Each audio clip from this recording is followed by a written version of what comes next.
Et salut à tous, on se retrouve aujourd'hui pour les résultats de Raw du 22 août 2022.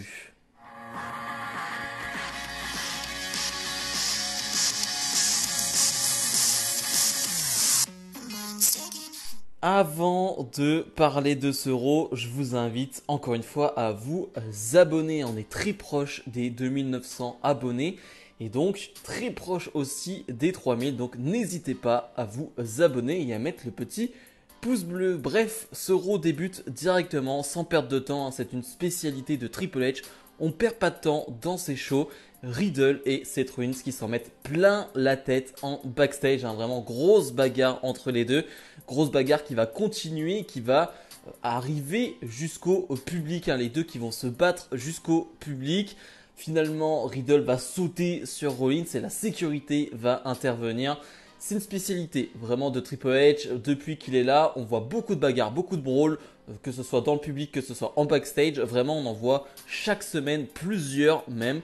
Et c'est plutôt intéressant parce que ça montre l'intensité qu'il y a dans ces histoires, ça montre les guerres tout simplement qu'il y a entre deux superstars, voire plusieurs.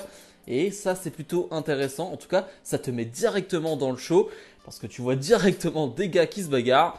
Franchement ça fait plaisir. Trish Stratus arrive sur le ring. Je rappelle qu'on est à Toronto au Canada, la ville de Trish Stratus. Très bel accueil pour Stratus, la légende Trish Stratus. Donc très content de l'avoir toujours autant en forme. C'est toujours incroyable de l'avoir dans cette forme-là. Les années passent, mais rien ne change du côté de Trish Stratus. Finalement, Stratus va pas dire grand-chose. Elle va juste dire qu'elle est contente d'être là. Pas seulement d'être contente d'être à Toronto, chez elle, mais surtout, voilà, sur ce ring. Parce que ce ring, c'est chez elle.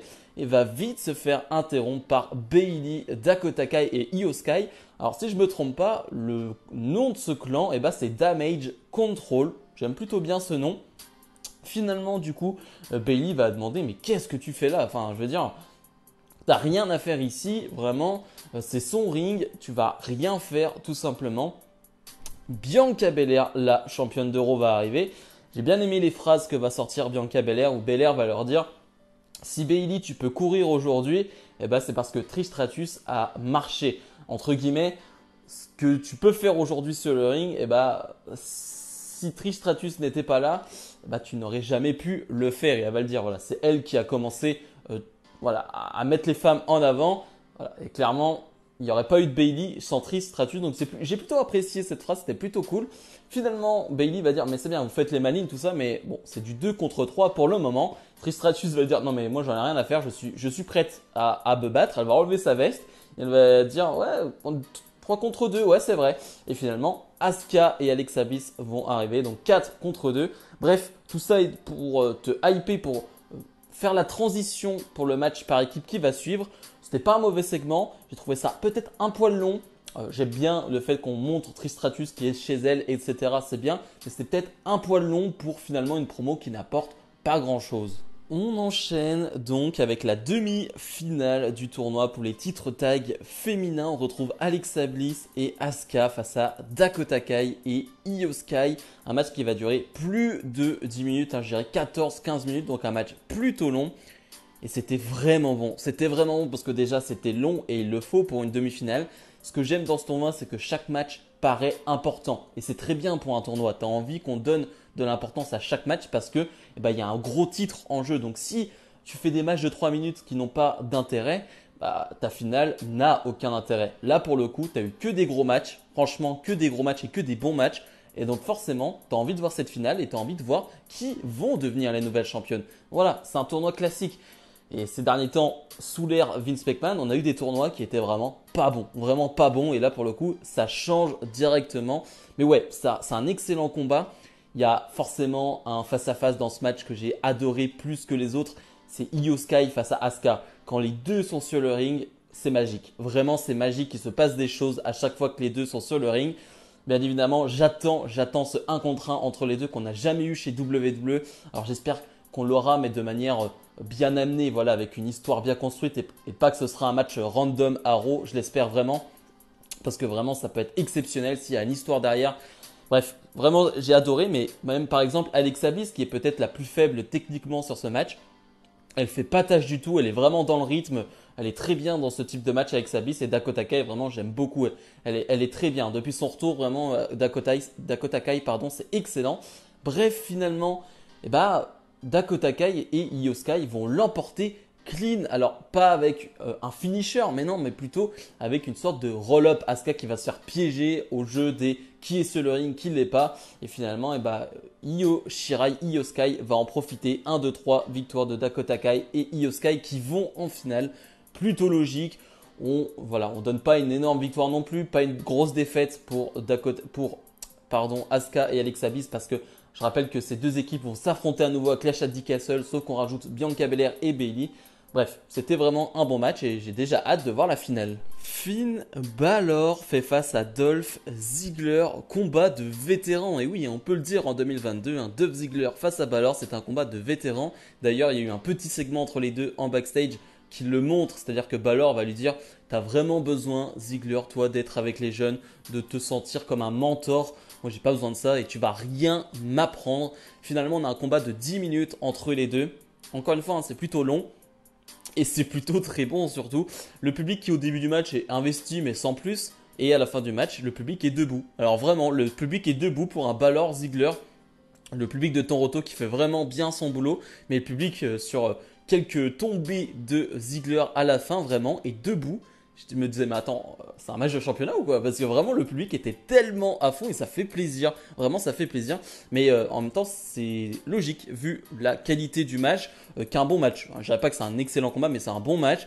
Il y a de bons enchaînements plutôt classiques pour le coup mais voilà, c'est très fluide entre les deux, vraiment il n'y a rien à dire. On a vraiment un début de match où Balor est en totale domination et Ziggler qui comme d'habitude la joue à la underdog, hein, qui revient dans le match. Hein. Ça c'est vraiment, j'ai envie de dire, son truc préféré voilà, à Ziggler, hein, de revenir dans le match en underdog. Il sait vraiment bien le faire. Finalement, Rhea Ripley va faire une intervention, il va mettre une grosse patate dans la tête de Ziggler. Balor va en profiter. 1, 2, 3, victoire de Balor. Alors pas clean, mais ça reste une victoire quand même. Mais voilà, en tout cas, on a eu un vrai bon match et Balor enchaîne les victoires et ça, c'est très très important s'il veut être crédible face à Edge dans le futur.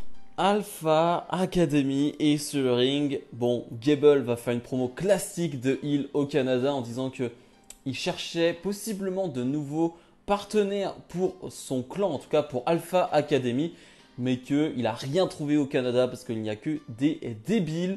Finalement, il va dire qu'ils font un Open Challenge et c'est bien évidemment Kevin Owens, un héros national qui arrive, un gros pop pour Kevin Owens. Et donc, on va se retrouver avec un Kevin Owens face à Chad Gable, un match qui va durer 8-9 minutes. Bah, sans surprise, hein, c'était excellent. Sans surprise, c'était excellent. Gable, déjà, il y a 2 semaines, si je ne me trompe pas, ou 3, qui avait fait un super match face à Ziggler. Et là, bah, il remet ça. Il remet ça et c'est pas anodin, une nouvelle fois, un Triple H qui connaît bien Gable, qui sait de quoi il est capable. Peu importe s'il perd ou il gagne, dans tous les cas, tu sais qu'il va donner un bon match et tu lui donnes du temps. Et c'est ce que fait Triple H avec Gable, donc ça fait plaisir. Kevin Owens d'ailleurs qui est avec son merchandising d'il y a 7-8 ans. Alors je ne sais pas si c'est exactement le même, dites-moi si c'est exactement le même t-shirt KO qu'il avait il y a 7-8 ans. Je ne sais pas si c'est exactement le même, j'avoue que je ne sais pas si c'est exactement au millimètre près le même. Mais en tout cas, ça y ressemble beaucoup. Et Kevin Owens qui est très très agressif, mais surtout on a un vrai combat. On n'a pas qu'une domination de Kevin Owens, on a un vrai match. Il y a 2-3 prises que j'ai en tête. Il y a une German suplex qui est portée par Gable sur le tablier du ring, qui est brutale, vraiment, qui doit faire extrêmement mal. Et j'ai une autre German suplex portée avec un ponté derrière par Gable. Gable qui va essayer de faire plein d'enchaînements derrière, mais qui va se faire contrer par Owens. Et finalement, Owens va réussir à prendre le dessus et à gagner ce match. Mais c'était vraiment super, vraiment super. Public très investi parce que Kevin Owens et aussi parce que match super. Après le match, Otis va vouloir s'en prendre à Owens. Et là d'ailleurs, le public va crier Sami, Sami, Sami, hein, parce qu'il pense que Sami Zayn va arriver pour aider Kevin Owens. Mais non, Kevin Owens n'a besoin de personne et va s'occuper des deux. Vraiment, va porter 2 stunners sur les deux. Donc Kevin Owens qui sort de ce match et de ce segment une nouvelle fois très fort. Aliyah fait face à Bayley. Premier match télévisé de Bayley depuis plus d'un an et ça peut se ressentir. Se ressentir. Alors ce match a lieu parce qu'on a eu un segment backstage entre les deux avec Trish Stratus qui est venu aider Aliyah, Aliyah qui vient de Toronto, du Canada. Donc voilà, on essaye de mettre aussi les Canadiens à l'honneur ce soir et c'est plutôt intéressant comme choix.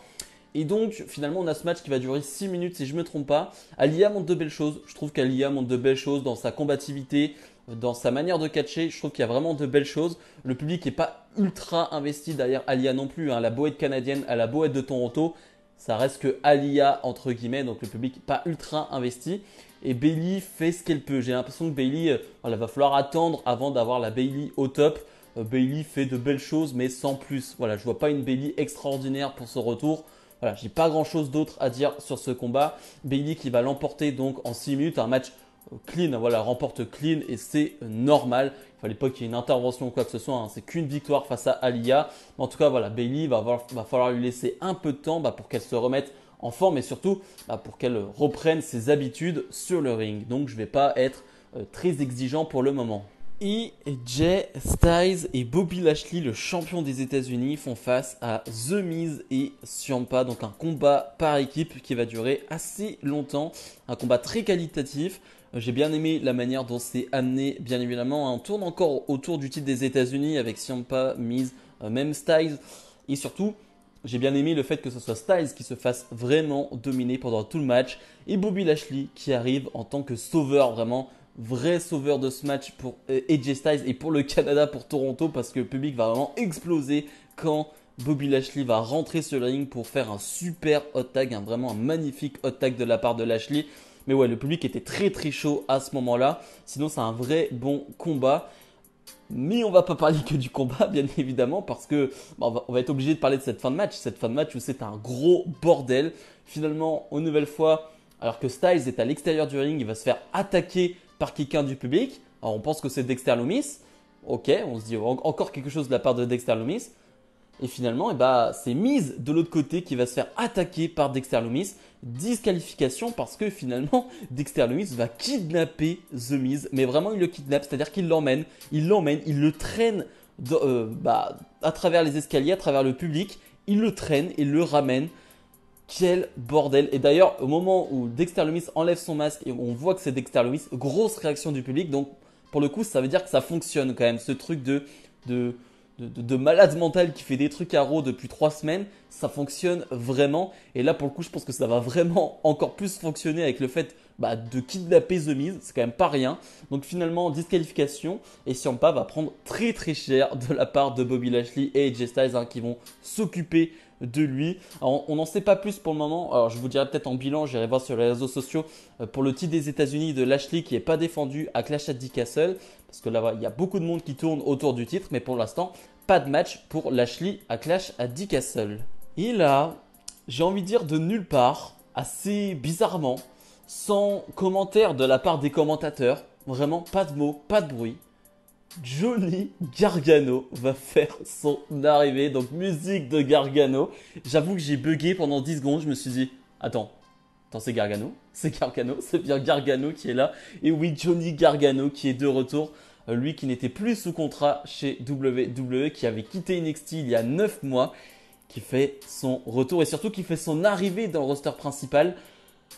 Je suis content, je suis tellement heureux, j'attendais que lui. Vraiment dans les retours, j'attendais que lui. Alors Bray Wyatt possiblement, mais dans les retours côté NXT Triple H, j'attendais Gargano. Vraiment c'était celui que j'attendais le plus. Et on l'a, on a Johnny Gargano à la WWE. Johnny Gargano, grosse pop pour lui et ça fait plaisir. Parce que on le sait, NXT est dans son petit coin, c'est un petit endroit NXT. On ne sait pas comment les gens vont réagir aux superstars d'NXT quand ils arrivent à Raw ou SmackDown. Mais là, choix très judicieux de faire ça à Toronto. Vu le connaisseuse de catch, là, il y a beaucoup de connaisseurs de catch, entre guillemets, dans le public. Et donc, grosse pop pour Gargano, des Johnny Wrestling qui vont sortir de la part du public. Et Gargano qui va faire une superbe promo de babyface. Pour ceux qui ne pensent pas que Gargano ne sait pas faire de promo, il sait très bien faire de promo de babyface. Il est excellent. Et Gargano qui va dire, voilà, je ne savais pas, quand j'ai quitté la WWE il y a 9 mois, peut-être que je pensais arrêter, possiblement. Je me posais beaucoup de questions. Et d'ailleurs, Gargano qui va s'introduire, c'est-à-dire qu'il va dire je suis un ancien 2 fois champion d'NXT, je suis un ancien champion 2 fois nord-américain, champion par équipe. Bref, voilà, il s'introduit auprès du public en mode j'ai été quelque chose de gros à NXT. Je crois qu'il dit quelque chose comme ça, donc très important. Et finalement, Gargano qui va dire je pouvais pas quitter et ne pas revenir à la WWE en n'ayant pas essayé de réaliser mes rêves, c'est-à-dire être champion intercontinental, champion des États-Unis, champion de WWE et combattre à WrestleMania. Voilà, je viens d'avoir un enfant et pour mon enfant, je suis obligé d'essayer. Je suis obligé d'essayer cela. Finalement, Theory va arriver. Alors pour ceux qui ne savent pas, Theory et Gargano ont été dans un clan à NXT, ont été vraiment ensemble, hein, The Way.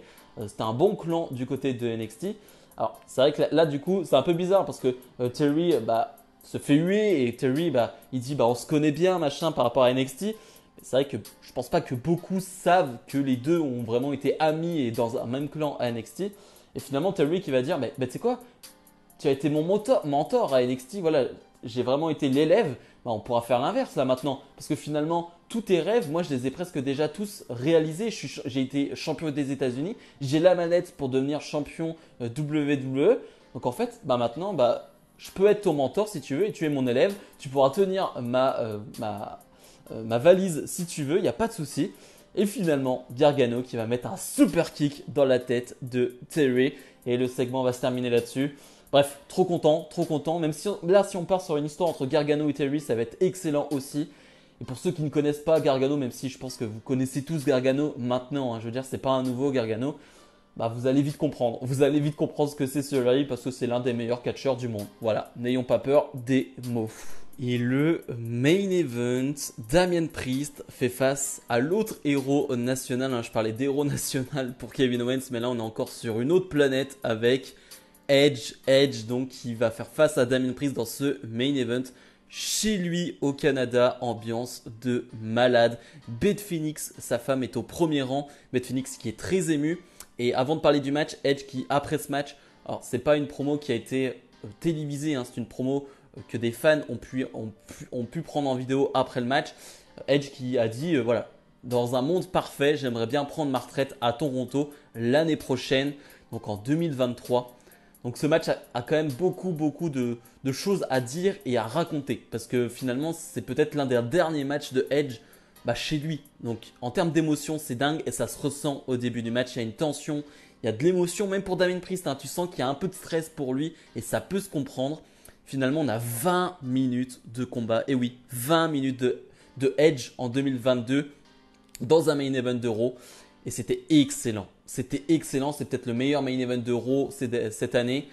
C'était fantastique. Vraiment, excellent, c'était peut-être pas assez. Mais vraiment, c'était fantastique. C'était exactement ce qu'il fallait.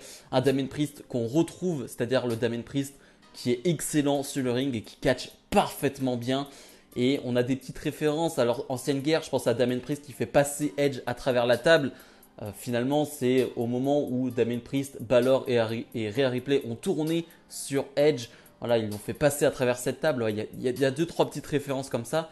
Et Edge qui va se donner. Edge qui va vraiment se donner. Edge qui va sauter du haut du coin du ring. Qui va faire un Hurricanrana du haut de la 3e corde. Bref, un Edge qui est au top. Voilà, je sais qu'il y a beaucoup de débats sur Edge, sur son niveau, blablabla. Je trouve encore excellent. Je trouve excellent pour raconter des histoires. Encore une fois, ses expressions faciales sont formidables. Et c'est vraiment le type de match que je veux. C'est vraiment le genre de match que je veux avec Edge en action. La fin de match, c'est un gros bordel avec l'arbitre qui va être sonné. Les deux vont vouloir utiliser des chaises pour pouvoir s'en sortir. Mais finalement, Edge va réussir à s'en sortir en sortant un Canadian Destroyer. Et oui, Edge qui sort un Canadian Destroyer au Canada, bien évidemment. Et ensuite, il enchaîne avec le Spear. 1, 2, 3, victoire de Edge. Match fantastique. Après le match, on n'a pas trop le temps, il ne reste plus beaucoup de temps d'antenne. Et finalement, Rhea Ripley, Balor et Damien Priest vont essayer de détruire Edge. Mais Beth Phoenix va rentrer sur le ring, va prendre une chaise, voilà, et va dire à Rhea Ripley, viens maintenant. Mais là, il y a quelqu'un que tu peux frapper, et moi, je peux te frapper en retour. Bref, le show va se terminer là-dessus. J'attendais quelqu'un pour confronter Rhea Ripley. Il semblerait bien que ce soit Beth Phoenix. Et ça sent très très bon. Alors je ne sais pas si ça a été annoncé encore Balor contre Edge à Clash at the Castle. Mais clairement ça va arriver.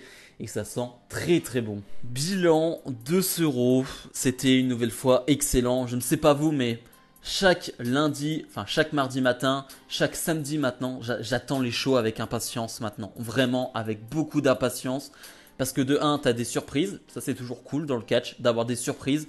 De 2, tu as du catch. Mais tu as du catch, du vrai catch. Là, vraiment, que ce soit le premier match, le dernier match, tu as du catch. Et ça, c'est quand même plaisant. Et tu as des histoires intéressantes. Alors ça, comme je le disais, hein, les histoires intéressantes, on les avait déjà à Raw. Mais voilà, tu rajoutes tout ça, tu rajoutes les bons matchs, tu rajoutes les surprises. Ça donne des shows vraiment ultra plaisants à regarder. Je m'ennuie pas. C'est 3 heures, mais je m'ennuie pas. Vraiment, il n'y a aucun moment dans le match, dans le show, pardon, où je m'ennuie. Non, vraiment pas. C'est du plaisir de A à Z. Le main event était formidable, était fantastique. Le retour de Gargano, c'est exceptionnel. Bref, j'ai adoré. J'ai adoré. Peut-être que j'en fais trop, j'en sais rien, mais je suis hypé en ce moment. Je suis très positif parce que, je sais pas. Raw, SmackDown, ça m'amuse et ouais, je prends beaucoup de plaisir devant ces shows. Donc si je dois donner une note, eh ben on va être sur un bon 9 sur 10. Bref, comme d'habitude, n'hésitez pas à mettre le petit pouce bleu, à vous abonner. Et nous, on se retrouve dès demain pour ma review de NXT. Salut, salut!